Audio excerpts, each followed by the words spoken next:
Well, now studying abroad will become unavoidable, perhaps the most convenient option for most Indian families. And here's why. See, every year in India, 1.2 crore students sit for their grade 12 examinations, and just 2 to 2.5 lakh of them get into the top universities in the country.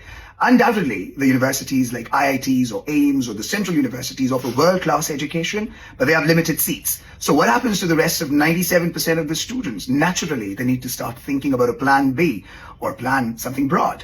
So what do you mean by broad here? See, broad certainly means going abroad, and Plan B stands for Plan Brilliant. For those who do not get into the first choice universities in the country, or let's say those who want to look for a different academic journey, studying abroad could be a serious and value-driven option for them. And think of the twist.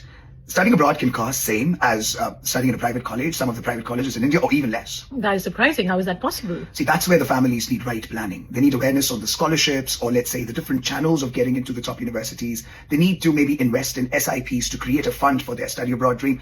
But once they do that, their child could get into, let's say, the top universities, the good ranking ones in UK, Canada, Australia. And once the child is there, he gets smaller class sizes, which means personal attention, research-driven pedagogy, and real-world application practical skills. Think of international exposure. Think of that sense of independence. I think that's a great return on investment. So it means it's not about running away from India. It's rather, you're expanding more options for yourself. Absolutely. It's not at all about leaving your country behind. It's rather about preparing Indians for a global platform. The Indians who study abroad, they return to, let's say, contribute in their own country, or maybe to bridge the countries, as in to build bridges across nations. And the kind of skills they get, they're unmatched. What kind of skills they gain? That's my favorite question. So think of transferable skills. What are transferable skills? So as the name suggests, it stands for a person's ability to transfer his skills across industries. With a changing time, you know how the skill set demanded are also changing. So that's where adaptability or communication skills or that confidence, the problem solving, the critical thinking, the logical reasoning comes into play.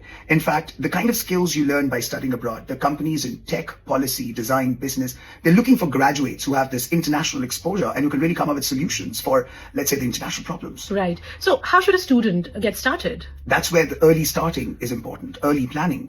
So we need to think of, let's say, internships, projects, extracurriculars, the LORs, the SOPs, the application, the type of university and course you want to go into. It sounds like a lot. Can anybody guide them? So that's where IDP steps into play. IDP, last year alone, over 1 lakh students went to study abroad via IDP. They help you with everything, right from, let's say, choosing a course, choosing a country, choosing a university, applying as a student, the visa.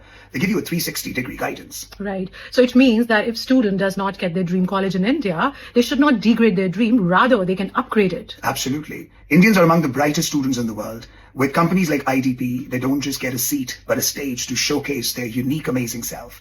Book a consultation with IDP today. All the best. All the best.